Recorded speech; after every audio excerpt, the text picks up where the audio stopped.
Level 1. The raw material. You are not a man. Not anymore. The merchant branded your shoulder 3 hours ago.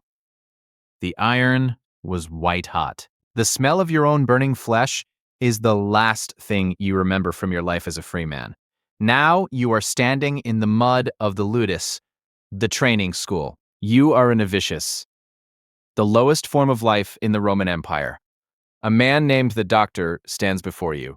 He is a retired gladiator. His face is a mosaic of scar tissue. One eye is clouded over with a permanent milky film. He hands you a rudis, a heavy wooden sword. It weighs twice as much as a real blade. Swing, he says. You swing. You hit a wooden post called the palace. The vibration rattles your teeth. Your blisters pop within the first 20 minutes. The fluid mixes with the dust of the arena floor, creating a gray paste on your palms. You do this for 12 hours. The sun beats down on your neck. You are forbidden to speak. If you drop the wood, the lurarius, the whip-bearer, reminds you of your place.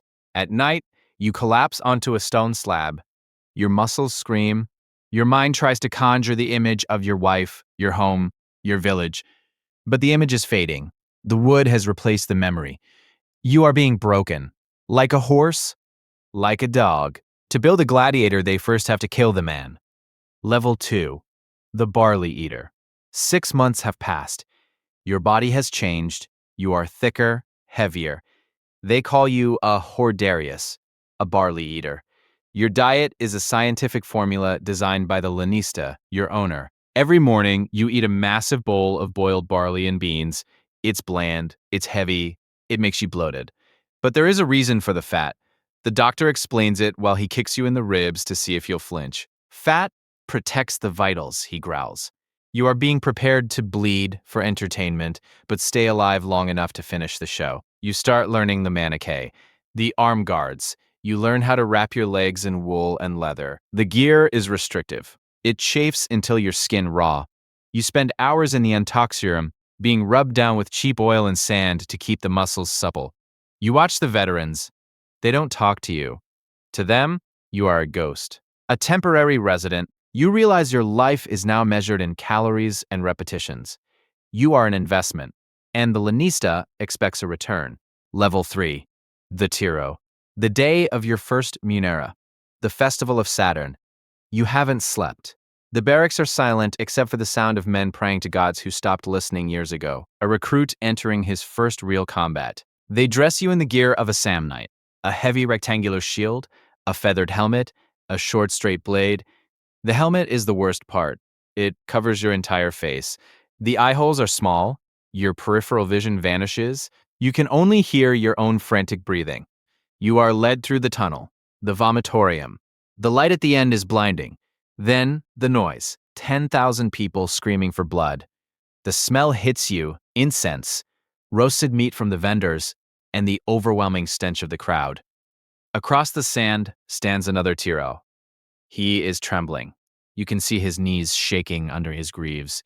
You realize he is more afraid than you. The signal sounds, the trumpets, the tubae blast a dissonant note. You move. It's not a dance. It's a collision. You slam your shield into his chest. You hear a rib crack. He falls. He looks up. The crowd is a blur of white togas and screaming mouths. The editor, the man paying for the games, looks at the crowd. They want to kill. You stand over him. Your sword is heavy. You find the gap between his helmet and his shoulder guard. You push the resistance of the flesh, the sudden release as the metal finds the heart, the hot spray on your hands. You have graduated. You are no longer a recruit. You are a killer. Level 4. The Specialist. You survived your first year. You have been assigned a class, Murmillo, the Fishman. You wear a heavy helmet with a stylized fish crest. You carry the scutum, the massive legionary shield. Your life is now a series of technical problems. How to keep the shield up when your shoulder is failing. How to breathe through a bronze grate when the humidity is 90%. You are no longer fighting randomly. You are trained to fight specific enemies, mostly the Thracians, the Thracian. He has a curved sword, the Sika, designed to reach around your shield and open your back. You spend your days practicing the counter-Thracian maneuvers. Step left, pivot, shield bash, stab low. You stop seeing the men you fight as people. You tell yourself, a man with a net and a trident. You hate them. They run. You start to take pride in your work. You have a signature move, a way you flick the blood off your blade before sheathing it. The crowd notices. A small group of citizens starts to wait outside the ludus just to see you walk by. One of them offers you a coin. You take it. It's the first thing you've owned since the merchant bought you. Level 5. The veteran. 5 years in, your body is a map of the Roman medical system. You have a jagged scar across your thigh from a Retiarius trident. Your knuckles are thick with calcium deposits. You are a veteraness. In the barracks, the younger boys look at you with awe and terror. You don't talk to them, not because you're mean, but because you're tired. You've seen 50 promising recruits die in the sand because they hesitated for half a second. The dreams have started, not nightmares of being killed, nightmares of the faces, the way a man's eyes look when the light goes out. The specific sound of a lung being punctured. You are a local celebrity. Your name is scratched into the walls of the city. The girl's heart throb, one graffito says. Wealthy matrons pay the lanista for private lessons. They want to touch the scars. They want to smell the danger. They treat you like a god in the bedroom and a beast in the street. You realize the irony. The higher you rise, the more you are isolated. You are a star, but you are still a slave. You are a hero, but you cannot walk through the front door of the theater. Level 6, the main event. You are now the Primus Palace, the first pole, the top-ranked gladiator in the school. You only fight during the great games, when the emperor is in the stands. The stakes are no longer just survival. They are political. If you win, the emperor looks good. If you die beautifully, he looks even better. You are introduced to the Summa Rudis, the head referee.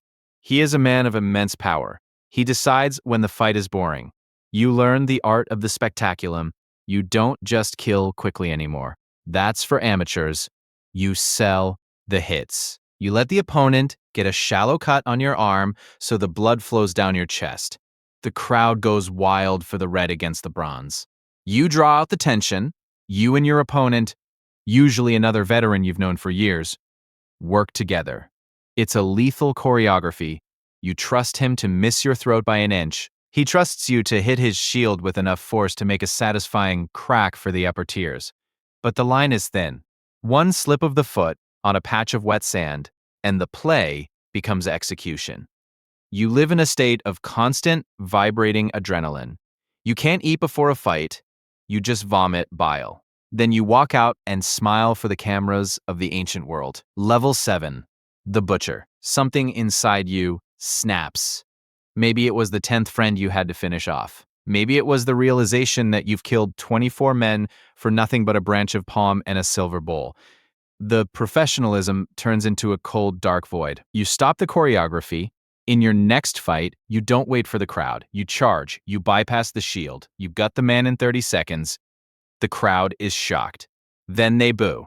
They wanted a show. You gave them a slaughter. The lanista is furious.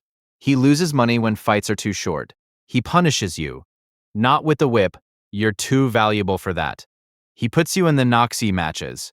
You are forced to execute criminals or untrained prisoners. You are no longer a warrior. You are a butcher. The joy of the crowd becomes white noise. The taste of the food becomes ash. You are a hollow suit of armor walking through a world of cardboard people. You stop praying to Mars. You start praying for a sword to be faster than yours. Level 8. The Broken Idol. You are 40 years old. In the gladiator world, you are an ancient. Your knees are gone. You can feel the bone grinding on bone with every step. You have a permanent tremor in your left hand. The lanista is looking for a way to get rid of you. You are an expensive mouth to feed, and your fights are no longer exciting. They are grim. You face a young Tiro. He is 20. He is fast. He represents everything you used to be. He cuts you. Deep. You fall to one knee. The crowd rises. This is the moment, the fall of the Titan. You look up at the editor. You expect the thumb to go down. You want it to go down. You are ready to bare your neck, to show the gladiator's death. No flinching, no blinking. But the editor sees the crowd. They are crying. They love you. He gives the missio. You are spared. You are dragged out of the arena. You wake up in the infirmary. The doctor is stitching your side without anesthesia. You're too famous to die, he tells you. The emperor doesn't want a riot. You realize you are a prisoner of your own success. You aren't allowed to live a life, and you aren't allowed to end it. You are a museum exhibit that still feels pain.